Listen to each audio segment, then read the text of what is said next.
नमस्कार, अपना उत्तराखंड में आप सभी का स्वागत है। मैं हूं नीलू और टिहरी से एक बड़ी खबर आ रही है। यहां पर पूर्व कैबिनेट मंत्री दिनेश धनय और पालिका अध्यक्ष के बीच विवाद हो गया है। दोनों के बीच बौराड़ी बस अड्डे में अतिक्रमण को लेकर गहमा गहमी हुई। वहीं पालिका अध्यक्ष सीमा कुशाली ने दिनेश धनय पर अभद्रता का आरोप लगाया है। दिनेश धनय पर पालिका की जमीन पर ऑफिस बनाने का आरोप लगाया गया है। तो नगर पालिका अध्यक्ष के बीच में और दिनेश धनय के बीच में बाताबाती हो गई, गहमा गहमी हो गई और बताया जा रहा है कि पूर्व कैबिनेट मंत्री दिनेश धनय और पालिका अध्यक्ष के बीच विवाद इसलिए हुआ क्योंकि दोनों बौराड़ी बस अड्डे में अतिक्रमण को लेकर आपस में भिड़ गए। अध्यक्ष जी, आप भी बात करें इनसे। तोड़ो, यहाँ नोटिस है मेरे अध्यक्ष नगर पालिका का, और मैंने आपका मकान मेरी प्लॉट के आगे बना हुआ और मैंने एसडीएम से लेटर डलवा दिया मेरे प्लॉट आगे। फिर क्या इनको अनऑथराइज आगे अभी भी कोई सबका आपका ये रास्ता है कि नहीं है? आपको तो पैसा मिल गया।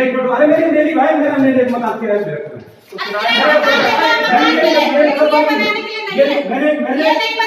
मैंने आपको कहा कि ये जगह जब मैं अध्यक्ष था तब मैंने ये जगह ये बस अड्डा लिया था। अध्यक्ष जी, आप भी बात करें इनसे। एक दूसरी चीज जिसको देना लिखित दे, मैं भी देता हूँ। पूरा शहर अतिक्रमण पे है। इंस्पेक्टर साहब, एक पुलिस बुला के लीगल करो, लीगल कर लो बात, नोटिस दो। आप कौन है? ये कोई नहीं है, क्या हो मेरे? आप जो मैंने आपको बुलाया है, आपको बुलाने नहीं होता था ना, आप ये टूटना चाहिए शाम तक। देख लो, मुझे वहां पे फ्लैश का मतलब नहीं है। आपको बेटा लो, अभी बेटा इसको बंद करो। इंस्पेक्टर साहब, ये सामने 6 महीने दे रहे थे आपको भैया, 6 महीने पहले भी बोल रहा था मैंने उस जो लेडीज से आपके कमरे में। अभी मेरी प्रॉपर्टी हाँ लीगल नोटिस आएगा। मैं लीगल नोटिस दूंगा और लीगल सब लोग सुन लीजिए। और ये विवाद क्यों हुआ, इतना गहमा गहमी तक ये मामला क्यों पहुंचा? बातचीत करने के लिए टिहरी से सौरभ सिंह इस वक्त हमारे साथ जुड़ गए हैं। सौरभ, किस बात को लेकर दिनेश धनय और पालिका अध्यक्ष में इस तरह से बहसाबहसी हो गई? जी, मैं आपको बता दूं, बौराड़ी बस अड्डे की जो बिल्डिंग है वहां पर को जो उत्तराखंड जन एकता पार्टी है, दिनेश धनय जो पूर्व कैबिनेट मंत्री, इनकी ये पार्टी है, इनके ऑफिस यहाँ पर को निर्माण किया जा रहा था। और साथ ही साथ नगर पालिका जो अध्यक्ष है उन्हें शिकायत मिलती है और वो वहाँ पहुंचती है। उसके साथ ही वहाँ पर नगर पालिका अध्यक्ष सीमा कुशाली और जो पूर्व कैबिनेट मंत्री, इनके बीच काफी गहमा गहमी हो जाती है ऑफिस को लेकर। नगर पालिका अध्यक्ष का कहना है कि नगर पालिका की भूमि पे अतिक्रमण किया जा रहा है और जो रास्ता है उसे अतिक्रमण की चपेट में लिया गया। जिसके बाद दिनेश धनय का कहना है कि उन्होंने पहले ये जमीन आवंटन कर रखी थी, उनके नाम, उनके कार्यकर्ता के नाम पे थी और यहाँ पर ऑफिस बनाया जाता है। लेकिन उसके बाद विवाद बढ़ता देखो आपको, भारी संख्या में पुलिस फोर्स पहुंचता है। साथ ही साथ जब विवाद अधिक बढ़ जाता है उसके बाद फिर एसडीएम को मौके पर पहुंचना पड़ता है, जिसके बाद दोनों को किसी तरह शांत कराने की कोशिश की जाती है। लेकिन उसके बाद दिनेश धनय के समर्थक उन्हें वहां से लेके चले जाते हैं। लेकिन नगर पालिका अध्यक्ष जो है, नई टिहरी नगर पालिका अध्यक्ष सीमा कुशाली वहीं पर मौजूद है और अभी वो इस बात पे अड़ी हुई है कि जो अतिक्रमण किया गया इसे शीघ्र से शीघ्र तोड़ाया जाए। तो मामले का निपटारा हुआ कि नहीं सौरभ, या फिर पुलिस जांच कर रही है कि मामले में क्या कुछ है, इसके बाद इस पर किसी तरह का संज्ञान लिया जाएगा? क्या दिनेश धनय ने अब वहां से अपना ऑफिस हटाया क्या? अभी एसडीएम टिहरी वहां पहुंचे हुए हैं और पूरे मामले की जांच की जा रही है। जो कागजात है उनको देखा जा रहा है। उसके बाद एसडीएम का कहना है कि इस पे आगे की कार्रवाई की जाएगी। चलिए, बहुत बहुत शुक्रिया आपका सौरभ जानकारी देने के लिए। तो दिनेश धनय का कहना है कि उनके कार्यकर्ता के नाम से ये जमीन थी जहां उन्होंने ऑफिस बनाया, लेकिन पालिका अध्यक्ष का कहना है कि इस पर अवैध तौर से इन्होंने अपना ऑफिस बना रखा है। और उत्तराखंड में कोरोना का संक्रमण लगातार बढ़ता जा रहा है। सरकार ने कुछ सख्ती दिखाते हुए मास्क ना पहनने वालों को 200 रुपए का चालान काटने के निर्देश दिए हैं। लेकिन चालान कौन काटेगा, ये बड़ा सवाल है। चौराहे पर खड़ी पुलिस को चालान काटने की जिम्मेदारी सौंपी गई है और उनको पावर नहीं है कि क्या करना है। आज सुबह जब न्यूज 18 की टीम ने देहरादून में जायजा लिया तो कई पुलिसकर्मी चेकिंग के बजाय मोबाइल में मशगूल दिखाई दिए। टेम्पो चालक मास्क या तो जेब में रखे हुए था या फिर गले में लटकाए हुए मिला। करीब 90% लोगों ने के पास मास्क तो था, लेकिन उसे लगाने की उन्होंने जहमत नहीं उठाई। मास्क भी मैंने सर अभी नहीं डाला कि दर्द हुआ था थोड़ा, तभी जेब में निकाल के मैंने ज्यादा नहीं पहन सकता सर। ये बड़ा जेब में पड़ा है, बड़ा जेब में। मतलब पहले ही बोलते थे कवरेज पहले कर ली, मास्क बाद में बताया मुझे। अरे वो फोन पे बात कर रहा था, फोन पे बात कर रहा था इस वजह से। तो मास्क पहनते हुए फोन पे बात नहीं होती? नहीं, वैसा भी नहीं, मास्क पहनते सर, ये लगा रखा ना। पैसेंजर पे बैठा हुए हो बिना मास्क के? गलती होगी सर, मैं बात कर रहा था इस वजह से। मैं अभी नाश्ता किया। आपने खुद नहीं पहना हुआ तो लोगों को क्या बताएंगे आप? अरे नहीं, अभी तो हम पब्लिक के बीच में भी नहीं है भाई जी, चौराहे पे तो खड़े हो। डिस्टेंस के साथ खड़े हैं भाई जी। सर अभी नाश्ता किया, हाथ अभी डिश पर डाले बाहर, अभी थोड़ा खुला उला गया, घर से नाश्ता लेकर आते हैं। आप मास्क बता सकते हैं कहीं जेब में है कहीं? सर मास्क गिरा मेरा ये पास में ही। ठीक है सर। आप चौराहे पे खड़े हैं तो आपको तो कम से कम पहनना चाहिए, नहीं तो लोग कैसे पालन करेंगे? नहीं सर, आप देख लो, हम तो 24 घंटे दूसरे को बताते हैं मास्क पहनने के लिए। अभी नाश्ता किया, हाथ धुले, खुला गया और यही गया सर। आपने मास्क नहीं पहना हुआ है? सर मैं फ़ोन पे बात कर रहा था और मैं पानी पी रहा था। अभी मास्क को लेके कुछ नियम आए हैं शायद, कुछ जानकारी है? हाँ जानकारी है, बिल्कुल 200 रुपये जुर्माना है। दूसरी बात ये, जैसे आप इस चौराहे पे तैनात हैं, कोई बिना मास्क के आता है तो क्या आप लोगों को परमिशन है चालान काटने की? चालान की परमिशन मुझे नहीं है, मेरे पास चालान बुक नहीं है इसकी। जो थाने की चीता आती है, कोई दरोगा आते हैं, उनके वो करते हैं इसमें।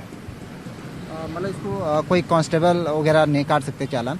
एसआई जिनको थाने के जो चीता मोबाइल है वो काट सकते हैं, उसमें कांस्टेबल ही होते हैं, वो काट सकते हैं, बाकी हमारे पास नहीं है। बिना मास्क के जो भी आएगा उसका चालान काटने के भाई उसको पनिशमेंट किया जाए कि मास्क पहने। जैसे आप चौराहे पे खड़े हैं, आपको ये अधिकार है?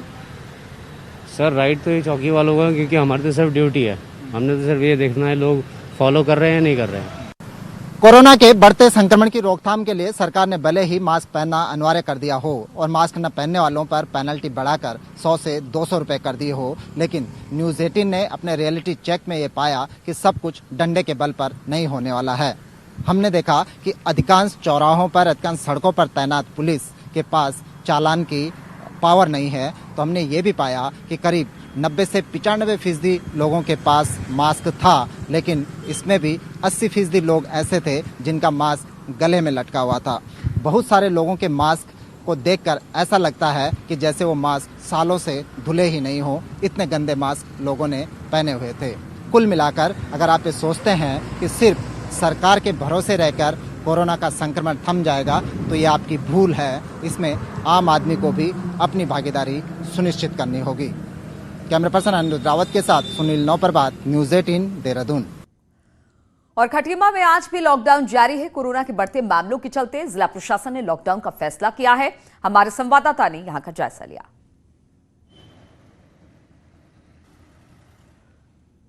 खटीमा में आज लॉकडाउन का दूसरा दिन है। अंदाजा इस बात से लगाया जा सकता है कि पूरे उत्तराखंड में सिर्फ खटीमा में लॉकडाउन है।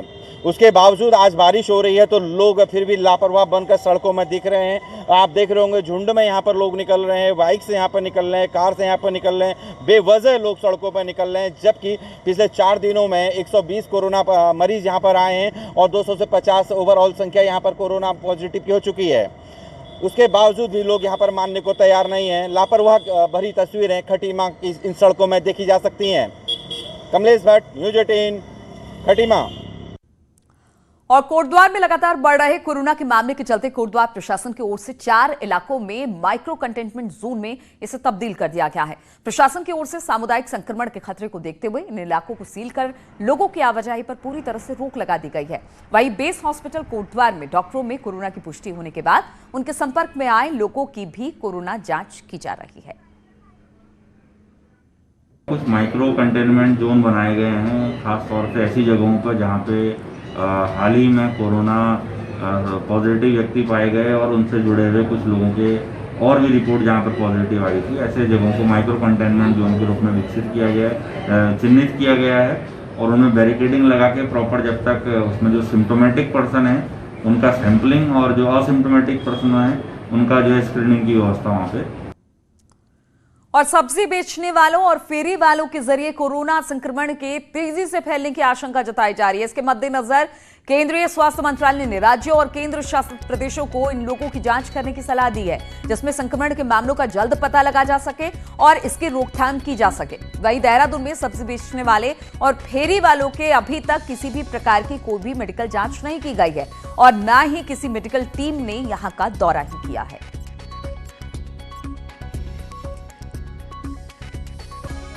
नहीं सर, अभी तक कोई नहीं आई, ना मेडिकल टीम आई, ना कोई डॉक्टरी वो जांच कोई नहीं आया। क्या मानते हैं आप लोगों के टेस्ट होने चाहिए? क्योंकि पब्लिक आती है, बहुत लोग आते हैं कि सब्जी लेने, टेस्ट भी होते हैं, सब कुछ हो जाता है, भीड़ भी हो जाती है कभी कभी, ये है। तो क्या लगता है कि सरकार को कराना चाहिए क्योंकि महंगा है टेस्ट? हाँ ये तो है, ये महंगा तो है। कराना चाहिए, वो तो है ही है, लेकिन यह है कि गरीब आदमी क्या से लाएगा फिर। अभी तक तो होने चाहिए, करवाना चाहिए वैसा, अगर नहीं सरकार करे तो हम करा लेंगे अपना। अभी तो अच्छी बात है करवाना तो। ना अभी इधर कोई नहीं। और राज्य में इस बार स्वतंत्रता दिवस के मौके पर कोरोना वॉरियर्स के तौर पर पुलिस को कोरोना मेडल से सम्मानित किया जाएगा। इसके लिए मुख्यालय से सभी जिलों के एसएसपी, एसपी को कोरोना काल के दौरान विशिष्ट काम करने वाले पुलिस जवानों के नामों की लिस्ट सौंपनी होगी, जिनका परीक्षण कर 15 अगस्त को इन जवानों को कोरोना वॉरियर्स के तौर पर मेडल दिया जाएगा। कोरोना मेडल में 50 से ज्यादा पुलिस जवानों को कोरोना काल में बेहतर काम करने और लोगों की मदद करने में के लिए सम्मानित किया जाएगा।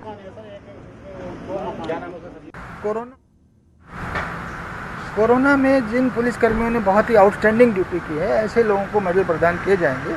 तो ऐसे हम करीब फाइनल नहीं हुआ है तो लगभग 50 लोगों को कोरोना वॉरियर्स कह लीजिए आप, पुलिस के कोरोना वॉरियर्स, उनको मेडल्स दिए जाए।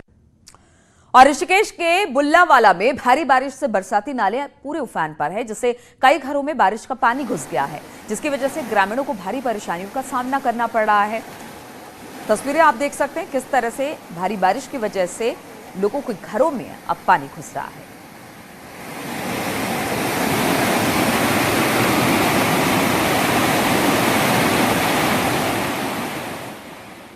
हरिद्वार में सुबह 2 घंटे की हुई मूसलाधार बारिश के चलते जनजीवन अस्त व्यस्त हो गया। भारी बारिश से कई जगह पर पानी भर गया। इससे सबसे ज्यादा बुरे हालात ये हैं चंद्राचार्य चौक, ज्वालापुर और कनखल के हनुमंतपुरम के रहे हैं। यहाँ पर मैदान में टूर एंड ट्रैवल्स ऑपरेटरों द्वारा पार्क की गई जो कारें थी वो पानी में डूब गई हैं। लॉकडाउन के चलते काम ना होने से सैकड़ों की संख्या में गाड़ियां मैदान में पार्क में फंसी हुई हैं, मगर बारिश ने अब उनके सामने नया संकट पैदा कर दिया है। असमर्थ हैं कोई भी काम करने में। हम 1-2 दिन के अंदर सारे वाहन अपने ट्रकों द्वारा, ट्रालियों द्वारा खिंचवाकर मजिस्ट्रेट कार्यालय में जमा कर देंगे। अब हम इन्हें ना ही खड़ी करने की क्षमता है, ना ही इनकी किस्तें, ना ही टैक्स, ना ही इंश्योरेंस। हम अपना घर का लालन पालन करने में भी असमर्थ हैं। नाले हमारे हरिद्वार जिले के जो भी नाले हैं सारे चौक पड़े हुए हैं। ये हनुमंतपुरम में देखिए कम से कम 4-4 फुट पानी है, जिसके लिए कि कोई निकासी के लिए कोई व्यवस्था नहीं करी गई है। सारे नाले चौक पड़े हुए हैं। और पहाड़ों में हो रही भारी बारिश से गंगा सहित पहाड़ी नदियों का जलस्तर लगातार बढ़ने लगा है, जिसका असर अब ऋषिकेश में भी दिखने लगा है। ऋषिकेश की गंगा नदी उफान पर है। ऋषिकेश में गंगा खतरे के निशान से 1 मीटर नीचे बह रही है। मौसम विभाग के अलर्ट के अनुसार अभी पहाड़ों पर बारिश और अधिक होगी और इससे तटीय इलाकों में खतरा बना हुआ है। तीर्थ पुरोहितों को पूजा पाठ और कर्मकांड में दिक्कतों का सामना करना पड़ रहा है। अभी भी लग रहा है कि जल स्तर शायद 1-2 रोज बाद बढ़ने ही वाला है। मौसम और भी खराब हो सकता है, जैसे कि सूचना मिली तो अव्यवस्थ व्यवस्थाएं तो बन ही जाती है। और रामनगर में अज्ञात कारणों के चलते एक युवक ने कोसी पुल से छलांग लगा ली, जिसे गंभीर हालत में अस्पताल में भर्ती कराया। बताया जा रहा है कि मोती महल के कालू ने नए बने कोसी पुल में पहुंचकर अचानक छलांग लगा दी, जिसके बाद पुलिस और स्वास्थ्य विभाग की टीम ने उसे वहां से निकालकर अस्पताल पहुंचाया।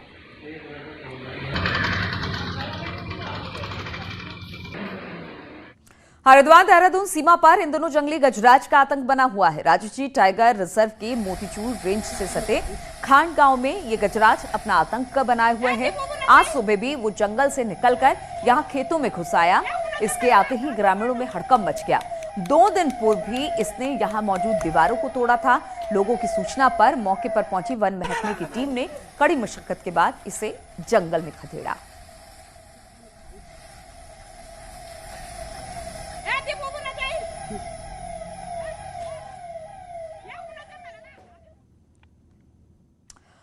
और बात करें वन विभाग की टीम ने आज देहरादून के शुक्लापुर गांव में एक घर में घुसे मॉनिटर लिजर्ड को रेस्क्यू कर लिया है। वहीं शनिवार को भी वन विभाग की टीम ने प्रेमनगर में एक घर में बिग साइज मॉनिटर लिजर्ड को रेस्क्यू किया था। घर में उधम मचाने के बाद मॉनिटर लिजर्ड घर के आगे बने एक गड्ढे में छिप गया, जिसे फॉरेस्ट टीम ने रेस्क्यू कर जंगल में बाद में छोड़ा। चलो वो ये भी गया। नहीं आ जाएगा क्लिक कर दिया। कोरोना काल में महानगरों में रिवर्स पलायन तो हुआ, लेकिन रोजगार की समस्या जस की तस बनी हुई है। स्वरोजगार के साथ स्किल के हिसाब से काम देने की योजना बनी, लेकिन हकीकत दावों से कोसों दूर है। नैनीताल के गांजा गांव के वसीम ने ग्रेजुएशन किया है और कोरोना के बाद पहाड़ में पत्थर तोड़ रहे हैं। यही हाल पॉलिटेक्निक का डिप्लोमा लेने वाले सुहेल का भी है। वो भी मजदूरी करने को मजबूर हैं। टैक्सी ड्राइवर अब दीवारों की चिनाई से पेट भर रहे हैं। नाव चालक गांव-गांव काम की तलाश में भटक रहे हैं। ये तस्वीरें सिर्फ नैनीताल की नहीं हैं, बल्कि पूरे कुमाऊं का यही हाल है। यहाँ तक कि विदेशों से लौटे लोग भी बेलचा और फावड़ा उठाने को विवश हैं। कोई योजना आती नहीं है, बहुत कम आती है, तो हमें इस चीज़ में ज़्यादा कुछ बताया नहीं जाता है। क्या आपके स्किल के हिसाब से आपको काम मिला है? नहीं, अभी कहीं नहीं मिला। मजबूरी में करना पड़ रहा है, क्योंकि लॉकडाउन होने से घर वालों का भी काफ़ी काम पे वो नहीं हो पा रहा है और कुछ रोजगार हो ही नहीं पा रहा है घर वालों का भी, तो इसीलिए मजबूरी में करना पड़ रहा है।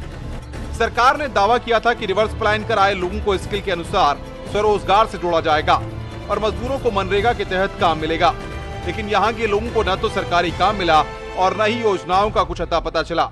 हालात ये हैं कि ये लोग अपने अब गांव और उसके आसपास ही मेहनत मजदूरी करने को ही मजबूर हैं।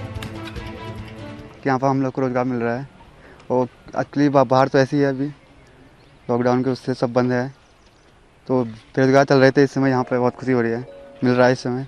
काम बिल्कुल था नहीं, जब देखा कि पल्ले का ख़त्म हो गया तो फिर काम ढूंढना पड़ा, तो काम ये लेबरी काम मिला है, तो इसमें ये कर रहे हैं बच्चों का पालन पोषण। मजबूरी को अगर स्किल मान लिया गया तो वासिफ जैसे लोगों को इसी तरीके से काम पहाड़ में मिल रहा है। हालांकि जिला प्रशासन तमाम दावे कर रहा है कि स्किल के हिसाब से उनको काम दिया जाएगा, लेकिन हकीकत आपके सामने है।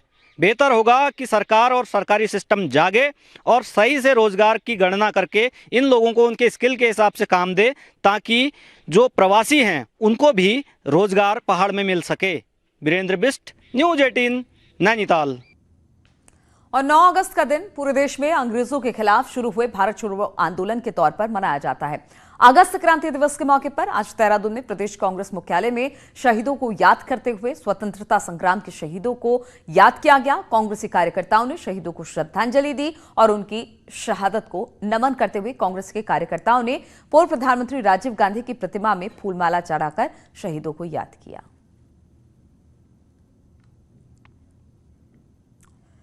और अल्मोड़ा से खबर है, यहां की जेल अगस्त क्रांति की गवाह रही है। यहां भारत के पहले पीएम जवाहरलाल नेहरू, खान अब्दुल गफ्फार खान, हरगोविंद पंत, गोविंद बल्लभ पंत जैसे दर्जन भर स्वतंत्रता संग्राम सेनानी रहे, जिन्होंने अगस्त क्रांति में इसी जेल में रहकर रणनीति तैयार की। आज अगस्त क्रांति दिवस पर डिप्टी स्पीकर, पालिका अध्यक्ष सहित कई लोगों ने इन लोगों को श्रद्धांजलि दी और डिप्टी स्पीकर ने कहा कि जेल को पर्यटकों के लिए खोलने का प्रयास किया जाएगा।